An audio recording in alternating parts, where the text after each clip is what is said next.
Glória a Deus. Amém? Amém. Nós vamos seguir a nossa série, né? Do mês, que é Sem a Tua Presença Eu Não Vou. E hoje com o título Eterno Prazer. Hoje nós vamos acessar uma camada, um nível um pouquinho maior sobre o entendimento da presença de Deus. Amém?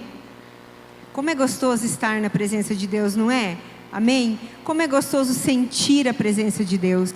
No momento do louvor aqui a gente pôde sentir um pouquinho daquilo que Deus é, da presença de Deus na nossa vida, amém? E eu queria que a gente lesse Salmos 16, versículo 11. Eu vou pedir, não sei se a mídia vai projetar. Mídia, fica bem atenta hoje que eu trouxe bastante texto, tá? E de novo eu não passei a listinha de texto para vocês, desculpa, para facilitar. Salmos 16, 11, fala: Tu me farás ver os caminhos da vida, na tua presença há plenitude de alegria, à tua direita há delícias perpetuamente. Na minha versão fala: o Senhor me mostrará os caminhos da vida. Junto do Senhor sempre há mais profunda alegria. Ao seu lado estão os prazeres da sua eterna presença. Amém? Que versículo. Entre tantos versículos que nós vamos ler nessa noite, que versículo maravilhoso esse. Quando nós compreendemos que a vida é muito mais do que aqui e agora, quando nós percebemos que essa vida que nós estamos levando aqui é uma preparação para a eternidade, a gente começa a ter um olhar diferente da nossa vida, não mais pontual, não mais querendo viver só alguns momentos de alegria, não só alguns momentos de felicidade, mas entender o que nós lemos nesse texto. Ao seu lado estão os prazeres da sua eterna presença. Daqui a pouco nós passaremos a viver a luz da eternidade. Não é verdade? A gente não sabe até quando estaremos aqui nesse mundo, nesta vida. Daqui a pouco nós estaremos vivendo a eternidade. E por que não nos prepararmos agora para essa eternidade? Viver na presença de Deus é um fragmento, é uma experiência do que nós vamos viver lá no céu. Mas quando nós olhamos para a nossa vida com essa percepção de eternidade, nossos valores mudam, as nossas prioridades elas são reordenadas. Tudo que acumulamos, tudo que desejamos nesse mundo passará com o tempo. Nosso foco, ele sempre deve ser na eternidade que nós teremos em Deus. Deus nos criou com esse propósito, irmãos, para que nós passássemos a eternidade com Ele, na presença dEle. Nós somos criados pelo Senhor para vivermos na presença do Senhor. E aí a gente pode voltar lá para o início de tudo, lá em Gênesis, que a gente vai observar como que era Adão e Eva.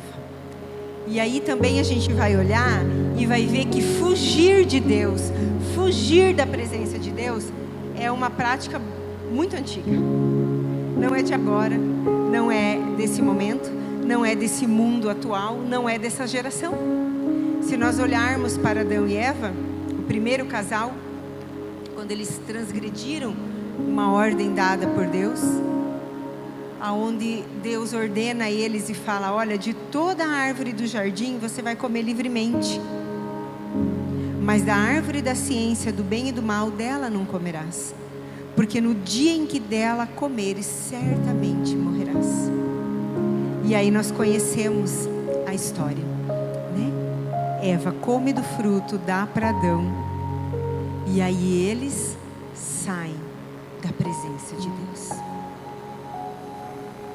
Deus passava todos os dias no jardim do Éden, na viração do dia, a Bíblia fala.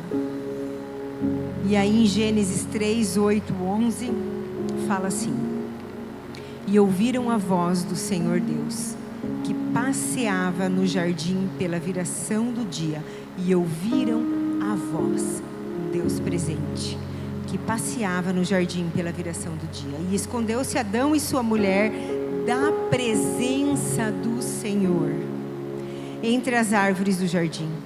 E chamou o Senhor Deus a Adão e disse-lhe: aonde estás? E Adão respondeu: ouvi a tua voz soar no jardim e temi, porque estava nu e escondi-me. E Deus disse: quem te mostrou que estavas nu? Comeste da árvore que te ordenei que não comesses? E aí nós sabemos o resto da história. A principal consequência do pecado, da desobediência de Adão e Eva foi a separação entre Deus e a humanidade.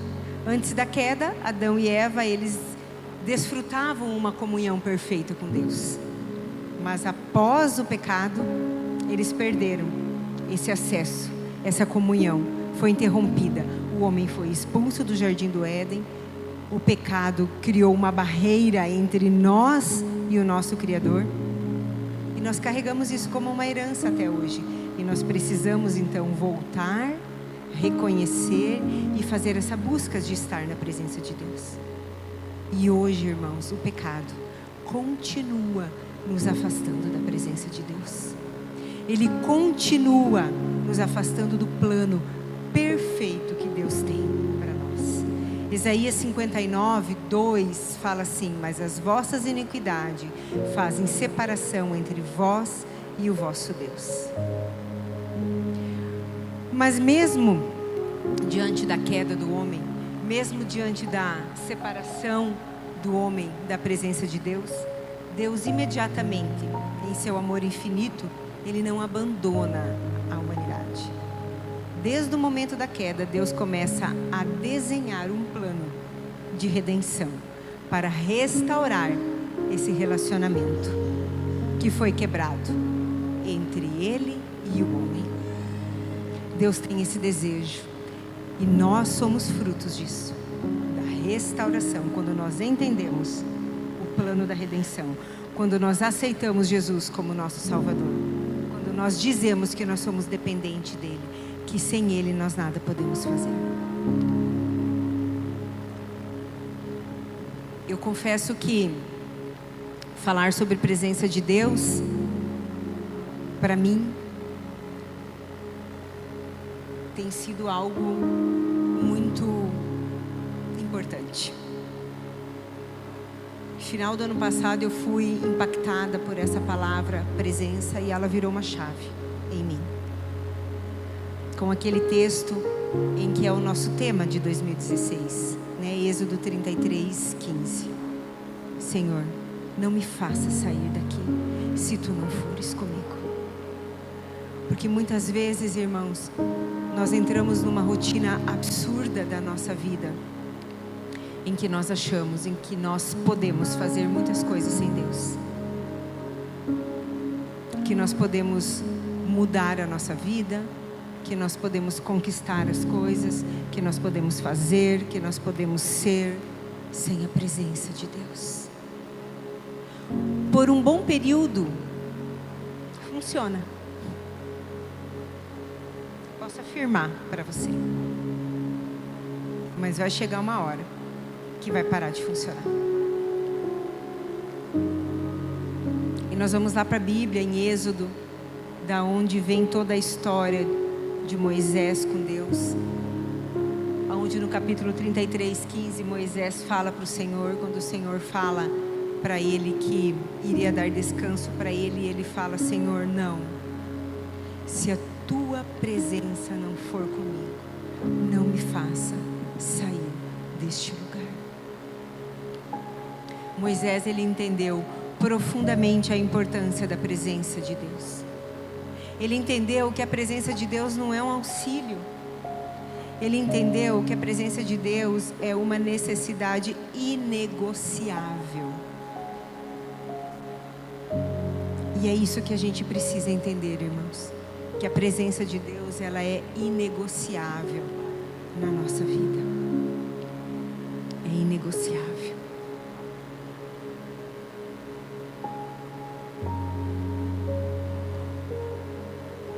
Filipenses 3:20 fala: mas nós somos cidadãos do céu e estamos esperando ansiosamente o nosso Senhor, o nosso Salvador, o Senhor Jesus Cristo, que virá de lá. É inegociável. É inegociável. O Senhor virá nos buscar. E nós precisaremos estar na presença dEle para ir com Ele. Nós temos uma necessidade, irmãos, e não é um auxílio, como eu falei. Nós temos uma necessidade e nós não podemos ignorar essa necessidade. Qual é a nossa necessidade? Qual é a nossa maior necessidade? É a presença de Deus. Eu queria que você abrisse em Êxodo 33.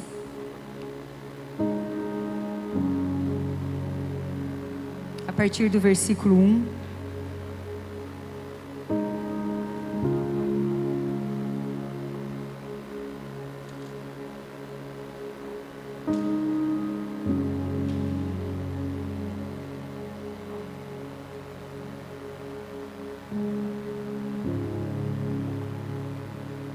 Amém? O Senhor disse a Moisés: saia daqui com o povo que tirou do Egito. Vão para a terra que prometi dar a Abraão, Isaque e Jacó e aos seus descendentes. Enviarei um anjo na sua frente e expulsarei os cananeus, amorreus, heteus, fariseus e jebuseus de suas terras.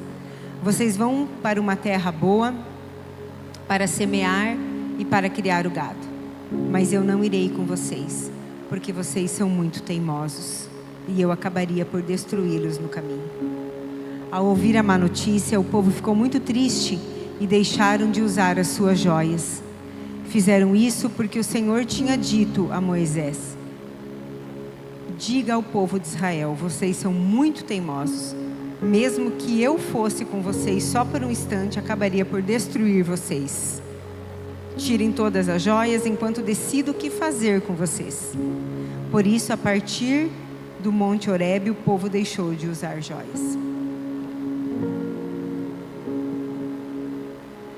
Pensa só, o Senhor virá e falar: vão sozinho, porque se eu for junto eu vou destruir vocês. Espera um pouquinho que eu tenho que pensar, o que eu vou fazer com vocês? Né? Por que o Senhor disse isso? Porque aquele povo estava buscando somente os benefícios de Deus, mas não o próprio Deus. Só estavam buscando aquilo que o Senhor podia dar, mas não quem o Senhor era. Queriam a bênção, mas negligenciaram o abençoador. Estavam sonhando com a terra prometida, mas não estavam pensando no céu. E muitas vezes, irmãos, a nossa terra prometida é somente o nosso sucesso terreno. Reinar em vida, aqui e agora. Mas nós esquecemos o céu. Esquecemos o céu. Nós temos um privilégio, irmãos, e nós não podemos negligenciar esse privilégio. Aí se a gente continuar lendo ali, ó, no versículo 7, fala assim, ó: Moisés pegou a tenda e foi montá-la fora do acampamento e lhe deu o nome de tenda do encontro. Quem quisesse pedir alguma coisa ao Senhor, ia à tenda do encontro fora do acampamento. Quando Moisés ia à tenda, todos ficavam de pé na estrada das suas tendas, ficavam olhando para Moisés até que ele entrasse na tenda. Quando Moisés entrava na tenda, a coluna de nuvem descia e colocava-se diante da entrada da tenda do encontro, enquanto o Senhor falava com Moisés. Quando o povo via aquela coluna de nuvem diante da entrada da tenda do encontro, todos se inclinavam em adoração, cada um na estrada da sua própria tenda. O Senhor falava com Moisés frente a frente. como quem fala com um amigo. Quando Moisés voltava ao acampamento, seu ajudante, o jovem Josué, filho de Nun, não se afastava da tenda. Irmãos, nós temos esse privilégio. Hoje nós não precisamos mais montar tenda para estar na presença do Senhor. Imagina se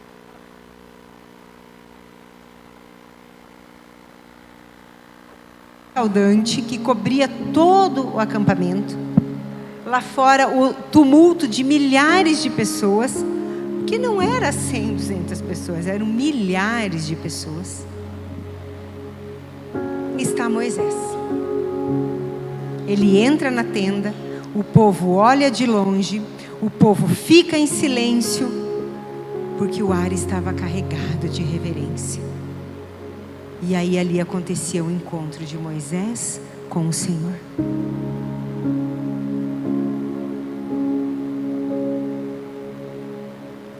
Moisés e o Senhor tinham uma intimidade, como nós lemos aqui, como amigos. E isso não é só para a época de Moisés. Isso não é para o passado. Isso não é para Êxodo. Isso é hoje. Isso continua sendo. Isso continua sendo para nós agora. É o nosso privilégio. Essa comunhão que Moisés tinha com o Senhor, ela continua sendo real. Ela continua sendo viva. Deus continua falando conosco. Nós temos uma necessidade, a presença gloriosa com Deus. E nós temos um privilégio, essa comunhão com o Deus vivo. Irmãos, nós precisamos estar na presença do Senhor. Sem Ele nós não podemos nada. E Moisés entendeu isso profundamente. E o apóstolo João também, quando escreve João 15:5. Vamos abrir lá João 15:5.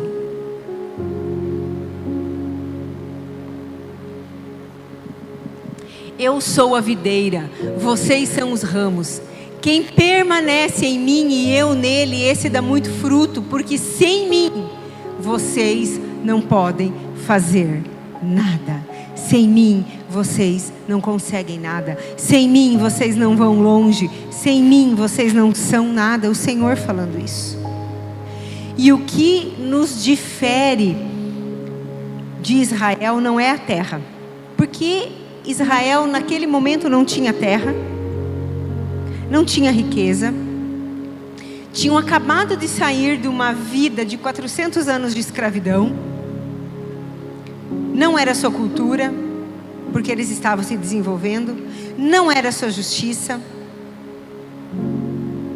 O que tornava aquele povo único era o relacionamento com Deus. E o que distingue nós cristãos do mundo hoje é a mesma coisa. É o nosso relacionamento com Deus por meio de Jesus Cristo, que nos dá identidade, que nos dá propósito, que nos dá acesso à sua presença. Nós esquecemos, irmãos, com muita facilidade daquilo que Deus nos entregou. O seu Filho. Daquilo que Deus mandou para esse mundo, para restaurar a nossa comunhão com Ele. As nossas palavras, as nossas murmurações, a nossa rebeldia, a nossa briga, nos tiram da presença. E nós deixamos de ouvir aquilo que realmente Deus tem para nos falar e aquilo que Deus tem para mudar a nossa vida. Teve um momento ali que aquele povo, enquanto Moisés subiu para o monte, para a presença de Deus, e o povo não quis subir, ficou lá embaixo, falou para Moisés: Moisés, sobe você. Você é mais amigo de Deus. Vai lá você, depois você conta para nós o que Deus falou. Olha só o que o povo fez. Vai lá, Moisés. Vai lá ouvir o que Deus tem para falar. Depois você conta para nós. Moisés demorou um pouco para descer. Moisés estava na presença de Deus. E aquele povo começa a fazer uma pressão. Olha só, Moisés, não vem mais. Deus esqueceu de nós. Quantas vezes nós já fizemos isso? Deus, não está dando certo.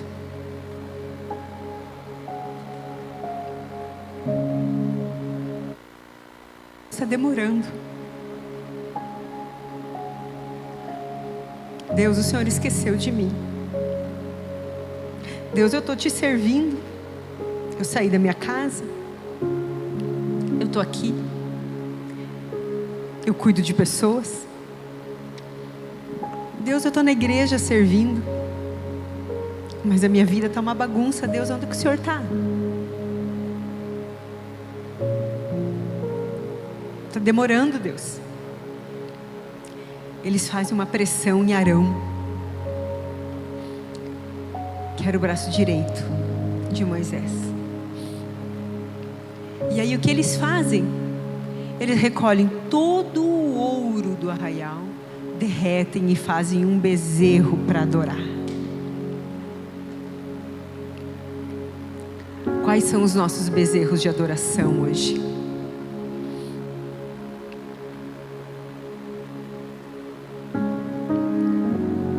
Quem nós temos adorado? Na presença de quem nós temos estado?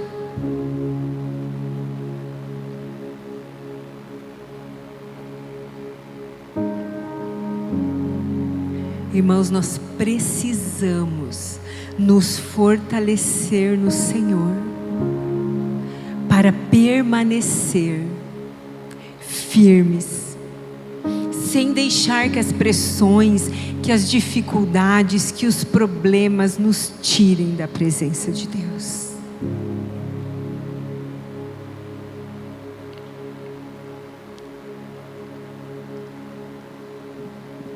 Aquele povo, naquele momento em que pressionam Arão, em que reclamam de Deus, que falam que Moisés estava demorando, que Deus não estava respondendo, que Deus tinha esquecido deles. Esqueceu o que foi? A presença de Deus que abriu o mar, que foi a presença de Deus que tirou eles da escravidão, que foi a presença de Deus que fez a água sair da rocha, que foi a presença que trouxe o maná, as codornizes. E se nós olharmos para a Bíblia, irmãos, nós vamos lembrar que a presença de Deus tirou Paulo e Silas da cadeia, trouxe Lázaro de volta para a vida, fez os muros de Jericó caírem.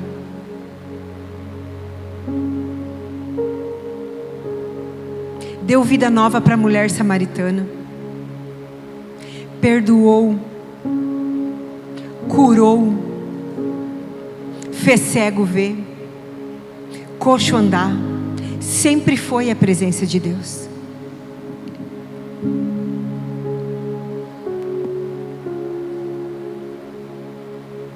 Mas o espírito do mundo, ele vai tentar nos roubar o senso de estar na presença de Deus. E Deus não consegue tornar real a sua presença no meio de um povo que não o adora, que não o reconhece, que não o honra. Indubitavelmente, irmãos, sem dúvida nenhuma, a maneira como Moisés primou pela presença de Deus foi algo extraordinário. E há poder na presença de Deus. E eu queria trazer alguns exemplos da presença de Deus, porque talvez nessa noite nós estejamos aqui cansados, desanimados. Nós estamos aqui talvez com um problema para resolver e não estamos vendo solução.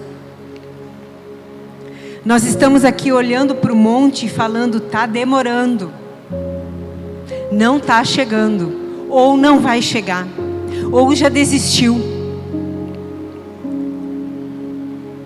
E eu queria lembrar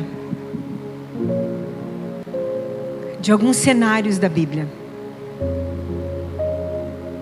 Se você quiser anotar, fique à vontade.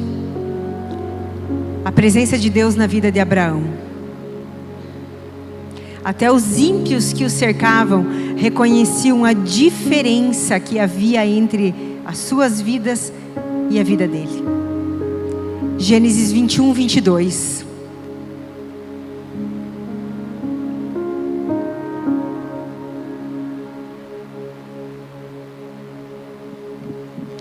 Por esse tempo, Abimeleque e Ficol, comandante do seu exército, disseram a Abraão: Deus está com você em tudo o que você faz. Este rei era ímpio e ele estava dizendo para Abraão essas palavras: Abraão, há algo diferente em você. Deus lhe guia, Deus lhe preserva e abençoa por onde você vai. Deus prometeu a Josué que nenhum inimigo poderia lhe resistir quando a presença estivesse com ele. Josué 1, 5, 6. Fala assim: ninguém te poderá resistir todos os dias da tua vida. Como fui com Moisés, assim serei contigo. Olha essa palavra: como fui com Moisés, assim serei contigo. Não te deixarei, não te desampararei. Sê forte e corajoso. Assim como estive com Moisés, estarei contigo. Como que o Senhor esteve com Moisés? Face a face com ele.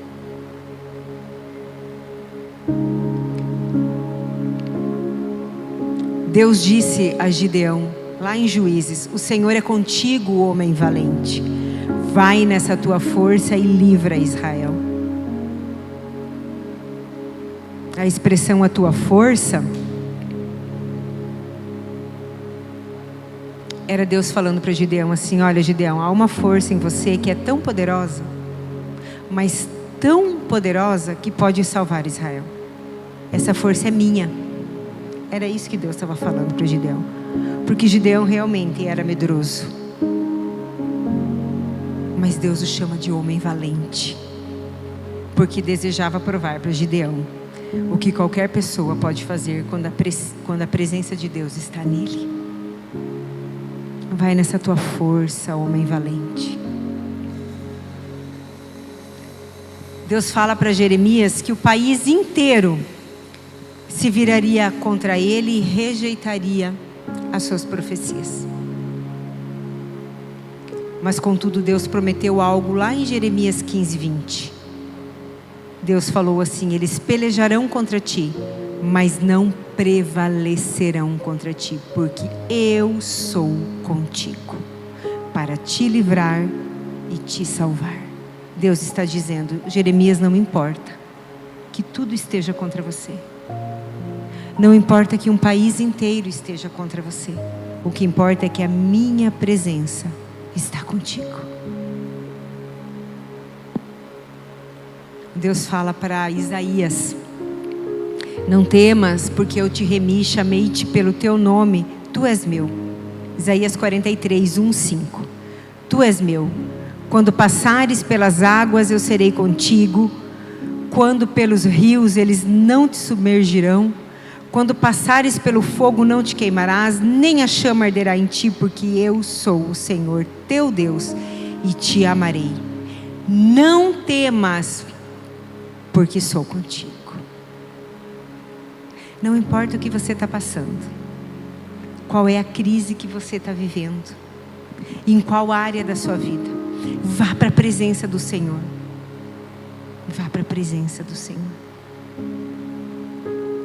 Que o Senhor está dizendo: eu sou contigo, não temas. Deus estava dizendo: com a minha presença habitando em você, Isaías, você pode passar por qualquer inundação, por fogo, por tempestade. Eu estou contigo. E essas histórias que a gente lê no Velho Testamento não são histórias mortas. Elas têm um objetivo: nos encorajar, nos exortar a buscar a presença de Deus na nossa vida. A gente pode hoje olhar, agradecer e dizer: nossa Deus, obrigada pela tua presença na vida de Abraão, de Jeremias, de Josué, de Gideão, de todo Israel. Contudo, Senhor, eu quero viver isso. Eu quero estar na tua presença. Cada um de nós precisa ter um testemunho poderoso desse, do que a presença de Deus tem feito em nossas vidas, do que a presença de Deus pode fazer em nossas vidas.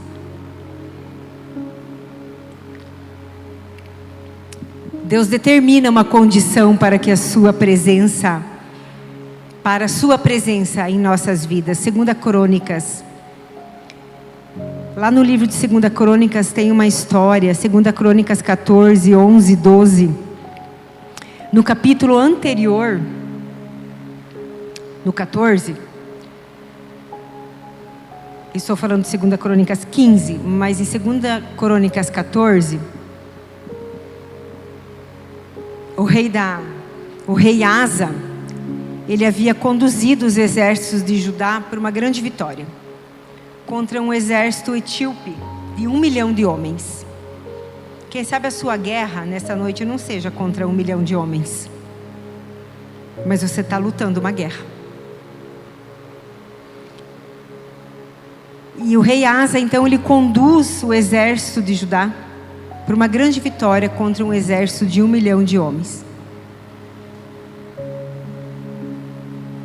E aí ele fala assim: clamou Asa ao Senhor seu Deus e disse: Senhor, além de ti, não há quem possa socorrer numa batalha entre o poderoso e o fraco. Ajuda-nos, pois, Senhor nosso Deus, porque em ti confiamos e no teu nome viemos contra esta multidão. Então o Senhor feriu os etíopes diante de Asa. Aí lá no capítulo 15, quando Asa e o seu exército volta triunfante, vitorioso, um profeta chamado Azarias encontra eles no portão da cidade. E fala, está em 2 Crônicas 15, 1, 4, e fala assim: ouve-me, Asa, o Senhor está convosco. Enquanto vós estáis com ele, se o buscardes, ele se deixará achar. Porém, se o deixardes, vos deixará. Israel esteve por muito tempo sem o verdadeiro Deus. Mas quando na sua angústia eles voltaram ao Senhor, Deus de Israel, e o buscaram, por eles foi achado. Amém? Aqui está o segredo. O Senhor lembrou de Asa. E a queima-roupa, o Senhor fala para ele: olha, Asa, não esqueça de como você conseguiu essa vitória. Você me buscou de todo o meu coração. E se você parar de me buscar, eu não estarei mais contigo. Enquanto você me buscar, eu estarei contigo. Enquanto você me buscar, eu lhe enviarei a minha presença. Foi a minha presença, Asa, que colocou os inimigos em retirada. E é isso que eu quero dizer para nós nessa noite. É a presença do Senhor que vai te ajudar. A presença do Senhor que vai fazer com que você viva uma eterna alegria, um eterno prazer, independente da situação que você viva. Segunda-feira na célula nós lemos o Salmo 73. Esse é um salmo que eu gosto demais do Salmo 73. Porque ele nos posiciona. Mas muitas vezes eu preciso confessar que eu estou lá no Salmo 73, falando aquilo que Davi estava falando. Aí eu falo: Senhor, tem misericórdia de mim. Eu não posso, Senhor. Eu preciso fazer uma leitura diferente do que eu estou vivendo. E eu queria ler o Salmo 73. Talvez você tenha vivido isso nesses dias. O Salmo 73 fala assim: Deus, isso era um choro de Davi, de Asaf. Era um choro de Asaf. Era uma reclamação de Asaf. Era uma dor de Asaf. Era uma crise de Asaf. Ele estava dizendo: Deus é realmente bom para Israel, bom para com os puros de coração. Estive prestes a tropeçar, por pouco não me afastei do caminho. Senti inveja ao ver a prosperidade dos arrogantes e a riqueza dos maus. Eles não têm que lutar para sobreviver. Eles não têm medo da morte. Não sofrem com os problemas humanos. Por isso, o orgulho é o seu colar e a violência é a sua roupa. Os seus olhos estão inchados de gordura e não podem esconder as suas más intenções. Zombam dos outros e arrogantes ameaçam com maldade e opressão. Falam contra os céus e com a língua dominam a terra. Por isso o povo de Deus vai atrás deles e faz o que eles dizem. Os infiéis dizem: Deus não sabe o que fazemos. O Deus Altíssimo não vai ter conhecimento. Eles vivem sem preocupações e tornam-se cada vez mais ricos. Então, do que adianta ser bom?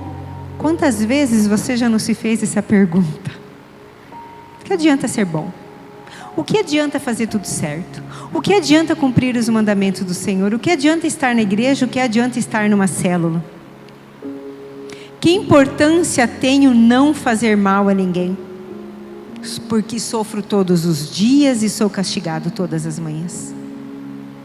Se tivesse continuado falando assim, teria traído o seu povo. Tentei compreender essas coisas, mas era difícil demais para mim. Porém, aqui começa uma virada de chave. Porém, quando fui ao templo de Deus, entendi o que vai acontecer com os maus. Vi então que o Senhor os colocou à beira do caminho, num lugar onde facilmente podem cair e morrer. Eles serão destruídos quando menos esperam. Coisas terríveis acontecem a eles e morrem. Senhor, eles são como um sonho mau que esquecemos logo que acordamos. O Senhor fará com que eles desapareçam, como desaparecem os monstros de um pesadelo. De fato, fiquei cheio de amargura e cheio de inveja. Eu me comportei com o Senhor como um animal, louco e ignorante. Mas tenho estado sempre ao seu lado.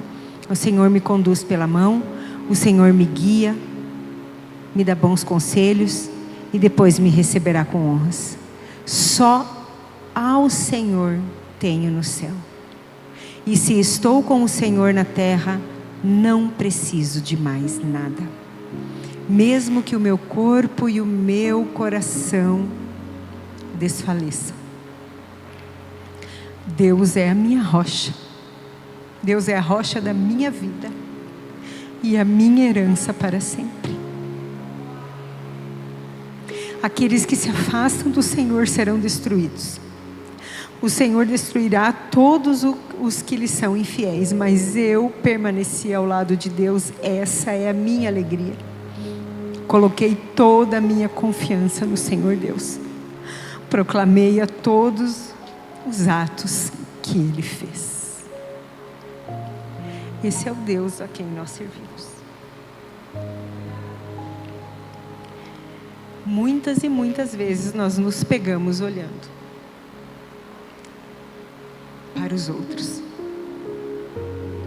e não temos ideia do que é na realidade. Nos deixamos distrair com aparências. Deixamos distrair com frases vãs. No tempo atual, se esse salmo fosse escrito hoje por Asaf, ele diria: você só está vendo o Instagram daquela pessoa. Você só está vendo o carro que ela está andando, você só está vendo a roupa que ela está vestindo, você só está vendo as fotos bonitas, mas você não sabe a podridão que se encontra atrás disso.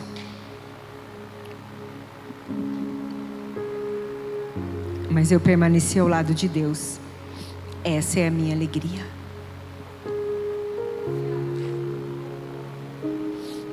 Esse é o segredo para vivermos aquilo que Deus tem para nós. Permanecer na presença dEle, do lado dEle, com Ele. Porque, irmãos, eu já queria chamar o Ministério de Louvor para cá. Irmãos, não é uma experiência. que vai nos fazer viver a vontade de Deus na nossa vida toda. Não é um culto de domingo que vai fazer com que a gente viva uma experiência para a nossa vida toda. Não é um congresso, não é um retiro, não é um evento. É verdade, essas experiências, elas nos trazem um gás, mas elas não sustentam. Acaba. Talvez dure uma semana, talvez dure um mês, talvez dure 6 meses, mas a mornidão vai chegar. E sabe quando a mornidão não chega? Quando nós buscamos o Senhor todos os dias, buscando esse eterno prazer de estar na presença dEle.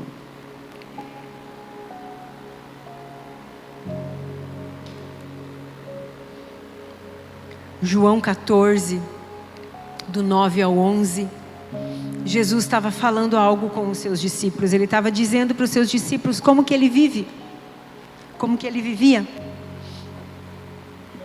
E ele fala assim, Jesus respondeu: já faz tanto tempo que eu estou com vocês e você ainda não me conhece, Filipe?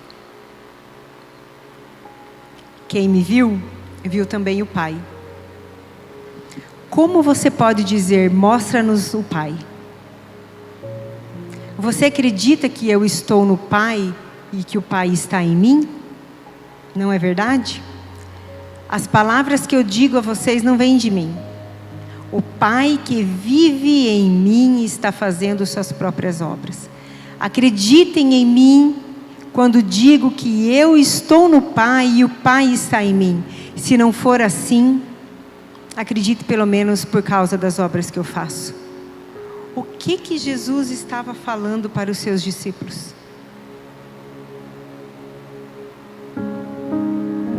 Jesus estava falando: eu e o Pai somos um. Eu estou na presença do Pai, meu Pai está na minha presença.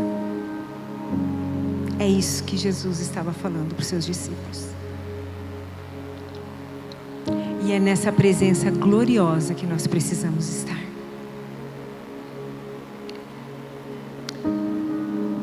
Esse texto de João, ele está falando que ele andava em uma presença e que ele era habitado por essa presença. O que o Senhor quer dizer para nós nessa noite, que nós devemos andar na presença dEle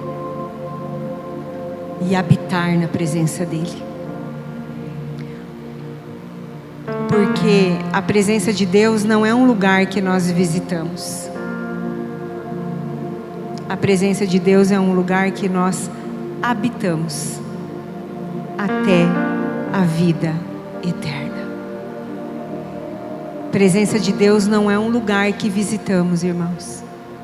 É um lugar que nós habitamos. E nós precisamos buscar todos os dias habitar neste lugar. Amém? Eu queria que você se colocasse de pé. Não tem como, irmãos, nós ficarmos nesta noite inertes a esse convite que o Senhor está nos fazendo para habitarmos na presença dEle.